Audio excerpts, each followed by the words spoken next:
हे मला भेटलेले बिगारी काम करतात, त्यांना विसरू ह्या BJP सरकारमध्ये सुखी आहेत का? आम्ही काही सुखी नाही.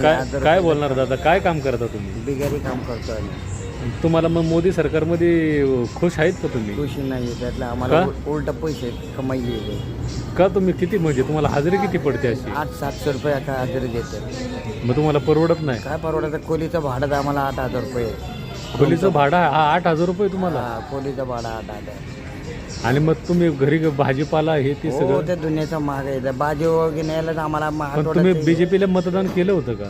केलं म्हणून तर आम्ही बिका मागायची वेळ आली. मग आता पुढच्या वेळेस तुम्ही ते म्हणते 2047 पर्यंत नवीन भारत होणार आहे.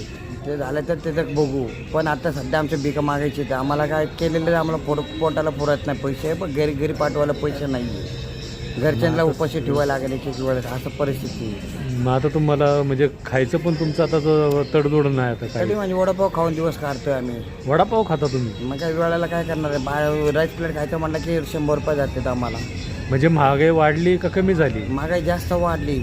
एक मेथीचा गड्डी विचारला तर 20 रुपयाला गड्डी, पालक विचारला तर 30 रुपये गड्डी. अरे बापरे. आणि मिरच्या घेतला की 25 म्हणजे तुम्ही पनीरचा विचारच करू शकत नाही पनीर आता? नाही, मटण घ्यायचं मला विचार पण नाही आमचे. अरे बापरे. एवढं महागाई दोन्ही आहे. आम्हाला ते केलेले पैसे आम्हाला घरी पुरत नाही.